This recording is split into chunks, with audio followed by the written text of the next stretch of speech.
A private jet may not be the best option for one of our trips. Um, the reasons are going to vary from trip to trip. But as members of the flight department, pilots should be able to voice their opinions on the best option for the trip. Um, and a company with a good corporate culture and a long history of flight department, this is probably going to be pretty easy.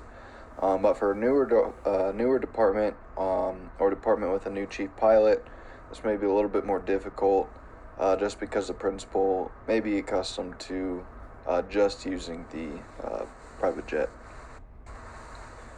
Um, so our company, it has a private jet, so why would we need to look at other means of transportation? Well, the destination may not be cost effective to use the jet, maybe too far, too close, um, something like that.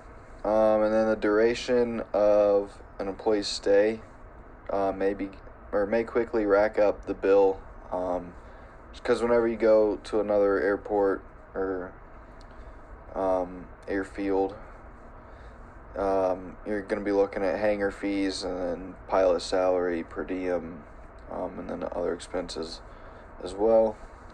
And then we also may have maintenance due during that trip. May have an annual coming up that would hit on that trip. So here's just kind of a chart that kind of looks at the time and the distance. So when you compare two different modes of transportation, you have to look at the balance point just to figure out if your trip is better suited for a car or an airline. As we can see in the graph, the balance point is right about 200 miles or 4 hours of or 4 hours. If that trip is over, or if the trip is over that, the airlines are probably going to be more efficient. And then if it's under that, then it's probably going to be better to drive. So as we can see, making that decision is often a complicated task. A lot kind of goes into it. There are a bunch of different outcomes, and it takes the whole team's input to make an effective decision.